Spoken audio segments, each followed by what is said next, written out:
వేసేసాక మట్టి రెండే 2 స్పూన్లు రాళ్ళు లేకుండా గట్టిగా ఉండే ఏమి ఉండల్లాగా లేకుండా పొడి పొడిగా ఉండేటట్టుగా మట్టి వేసేయండి. మట్టి లేకపోయినా కోకోపిట్ అయినా పర్వాలేదు. ఊరికే లైట్గా చూడండి, ఇత్తనాలు కూడా కంప్లీట్గా క్లోజ్ అవ్వలేదు, ఎందుకంటే మనం మూత క్లోజ్ చేస్తాం కాబట్టి మట్టి ఫుల్గా ఇంత వేయాల్సిన అవసరం లేదనమాట. లైట్గా నీళ్లు చల్లాలి, మరీ ఎక్కువ పోసేయకూడదు.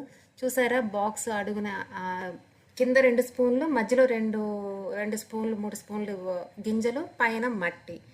మీకు బాగా చూపిస్తాను చూడండి, ఎంత ఒత్తుగా ఎంత ఒత్తుందో చూపిస్తున్నాను. ఆల్రెడీ నేను వేసున్నాను. ఇట్లా ఈ ఈ స్టేజ్కి వచ్చేసాక మనం కంప్లీట్గా మూత తీసేయాలి. కానీ రోజు కూడా మనం ఒక్కసారి ఓపెన్ చేసి దానికి గాలి ఆడనియాలి. ఆ రోజు చూసుకోవాలి నెమ్ముందా లేదా అని. నెమ్ము లేకపోతే లైట్గా నీళ్ళు చల్లాలి. కాసేపు గాలి ఆడేటట్టు కాసేపు తీయాలి, లేదంటే బూజు వస్తుంది. లేదంటే మూత టైట్గా కాకుండా తేలిగ్గా పెట్టాలన్నమాట. చూసారా ఎలా